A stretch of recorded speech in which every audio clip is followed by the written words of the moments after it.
Hi everyone. Now I have been working on one or two patterns from a gentleman called Gary Lafontaine. Now Gary was a famous angler, writer, fly tyer, and was behind a lot of good, sort of really innovative caddis patterns, especially been through mainly the 60s, 70s, I would say 70s, 80s, in the 90s. I mean, I knew of Gary, especially when I went to America, and I was lucky enough when I went there, I actually got hold of one of his books, or even I got some of the flies. There we are, some of the ones there, that the caddis, sparkle caddis pupa, and as well as that, I was lucky enough to get hold of some of these, the wools that he used, the colours, sparkle yarn.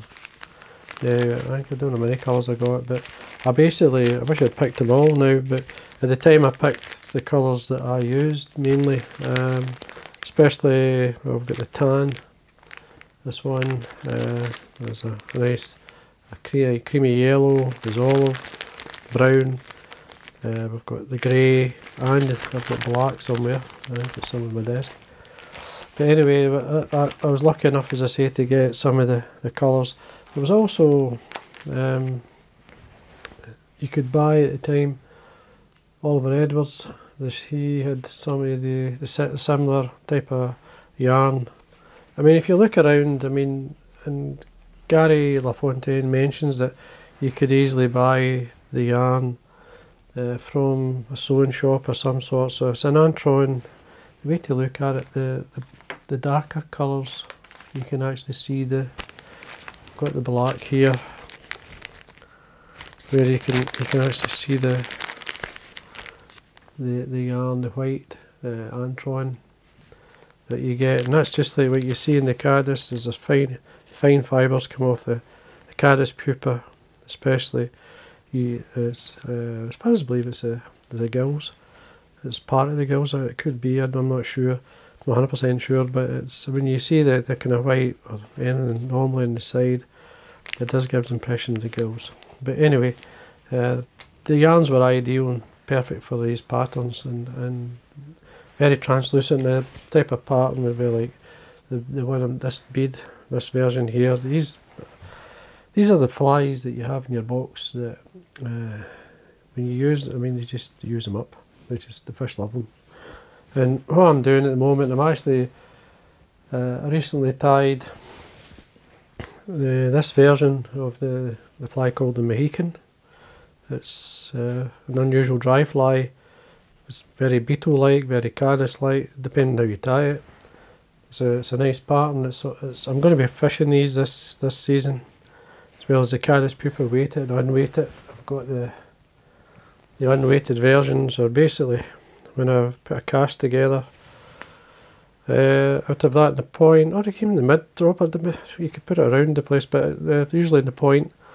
This is the same fly basically, but I would fish that further up the line. There's lots of methods that you could use to present these flies, but I'm going to be tying this one here, and it's quite easy enough to tie. So what I'll do is zoom in so you can see it, obviously. Is that too close maybe? I'll just come back a wee bit. There we are. Now, thread I'm going to be using, firstly is the uni thread 80 in tan, just goes with the colour of the fly. Hook choice, again it can be up to yourself. Now these can be easily tied in a standard hook shank. I'm going to tie it to give it more a pupa-like shape. I'm going to use a Czech Nymph from Fully Mill. Now this is a kind of standard wire version. There's a heavy version which you can get in the same Czech Nymph, so you can use either. The bead, it's just a tungsten bead in this case, metallic brown it's called. It's a 2.4mm. It's a nice weight, it's a nice size. So anyway, just run the wax through my thread to get it started.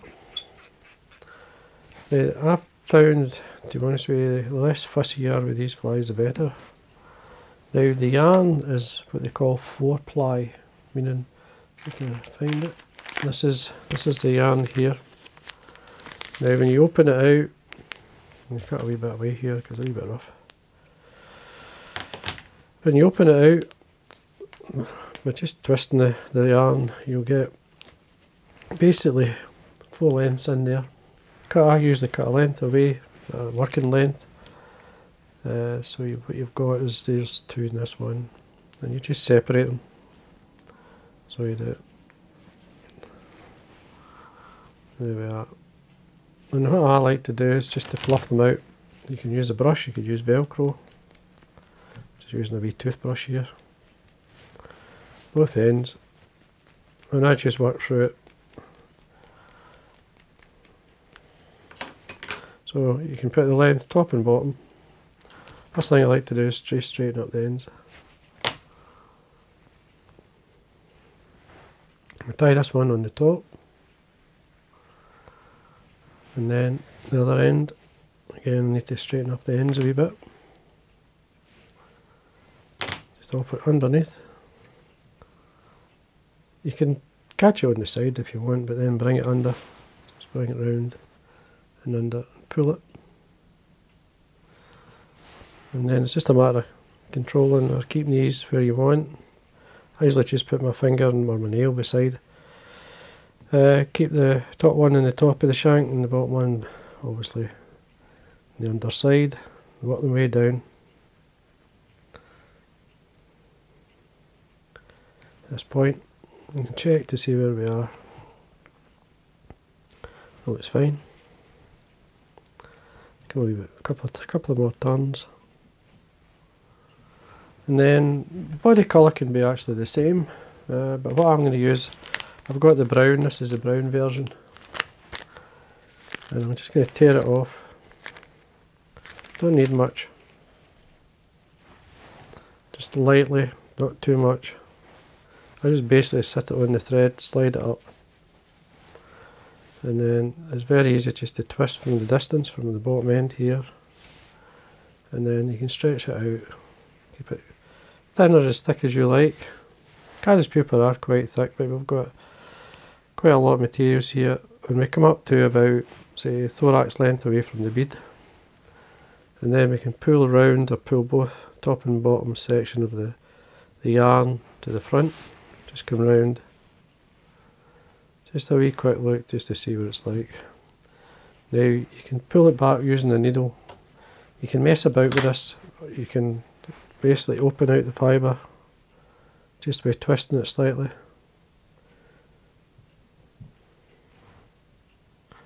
All I'm doing here is spreading it so it's round the top. Same on the underside, you can do the same. Just come in with a kind of loose turn and then encourage it.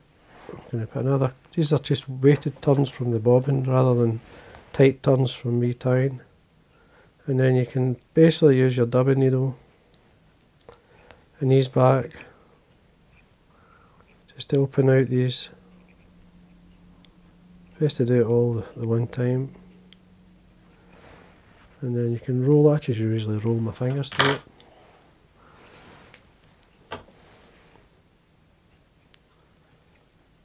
Take your time. I don't know, pull that one side there.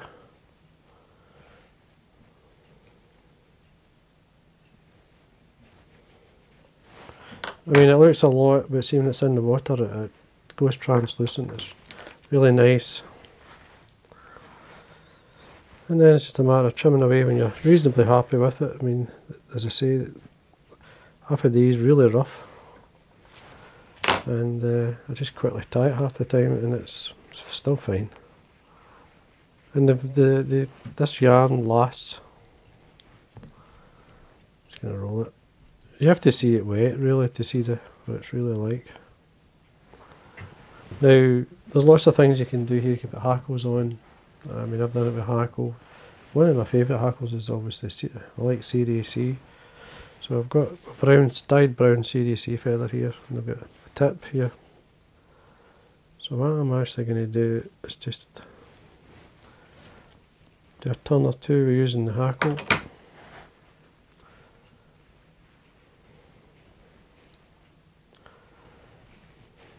So there's 1, 2, catch it on, just make a space for your thread.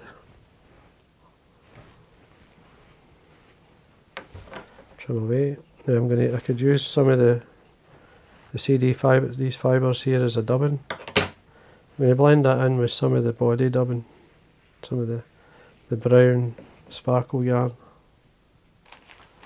Now we've got a nice wee bit of elk hair I'm going to put on as a give impression of a wing. I know it's quite a deep pupa, but it's a stage, it's kind of, could be in rough water. Just the bead helps to control it. Obviously in the slacker water it'll get a bit deeper. So tips first to the stacker. So a wee bit of elk. The elk's there to give impression of the wing, it will not float the fly. You want the ends to the back of the hook. Just hold the wing. Nicely trim away. A bit of wax, trim away the waste, tie it on the top.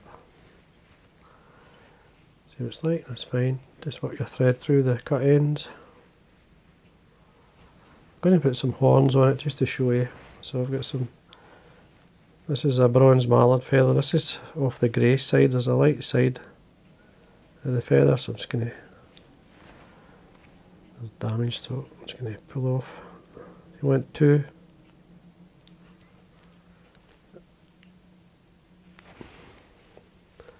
There's 2 there, I'm just going to use my nail to separate the fibres. Just checking the right length, that's fine. Not too long.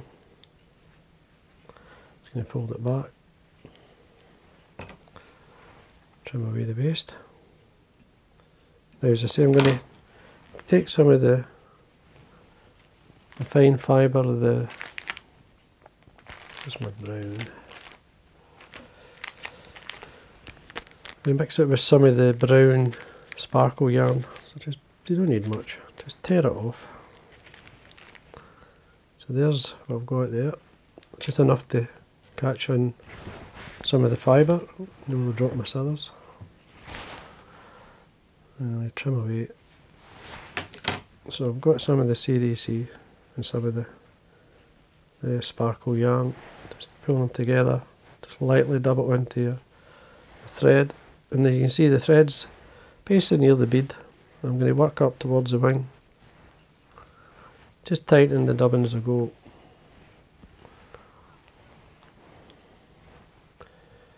See what it's like. I'm going to come back a wee bit. It's a wee bit too much there. I'm just going to keep it nearer the top. That's fine. Take away the excess. And then a wee bit of varnish on my thread. And whip finish. 1, 2, 3, 4. As I say, I'm going to mess about with Gary's flies and see how, and obviously mess about. I'll tie a few, see how they go, and fish them this season. Just open out some of the body so you can see it. Sometimes you could nick off a couple of ends to give the impression there's a shock. You can catch a couple of fibres and just ping them off. It does that when you're fishing it through time. Anyway, there we go. That's obviously the Gary Lafontaine Sparkle Pupa. A couple of extras there, a couple of bits of your favourite dubbing, whatever you like to use. And remember, you can do the same fly, obviously without the bead. So it's everything the same as there. Take the bead away, that's what's on there. And you can obviously fish this a bit higher than the surface. Or just, I like to fish either, or both. Just basically dry fly especially, you could fish this, hang this off the back of the dry fly as well as this. Because you've got the dry fly in this just subsurface or just close to the surface. And the fish love it. Great flies. So anyway, I hope you enjoyed that. And again, thanks for watching.